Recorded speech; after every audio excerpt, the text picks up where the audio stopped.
Welcome to Lakshmi's ఇంటి వంటలు. మీకు మా వీడియోలు నచ్చినట్లయితే please do subscribe to my channel.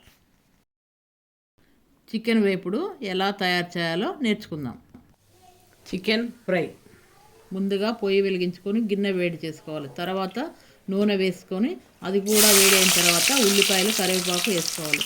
అవి కొంచెం దూరగా వేగిన తర్వాత అల్లం వెల్లుల్లి పేస్ట్ వేసుకొని అది కూడా కొంచెం వేగనివ్వాలి. తర్వాత కొద్దిగా కొత్తిమీర కూడా వేసి అది కూడా అంతా కలిసేటట్టు కలుపుతూ వేగనివ్వాలి. తర్వాత మనం శుభ్రంగా కడిగి ఉంచుకున్న చికెన్ ముక్కలు కూడా వేసి అంతా బాగా కలిసేటట్టు కలుపుకోవాలి.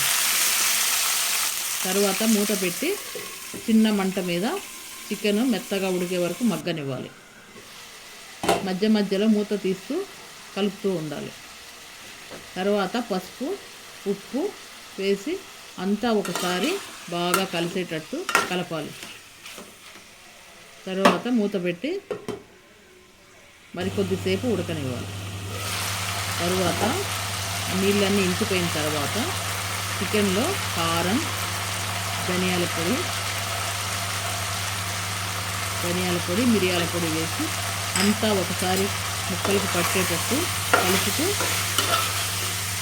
ఉడికించుకొని తరువాత పచ్చిమిరపకాయ చీలికలను కూడా వేసి మూత పెట్టి మరికొద్దిసేపు ఉడికించుకోవాలి.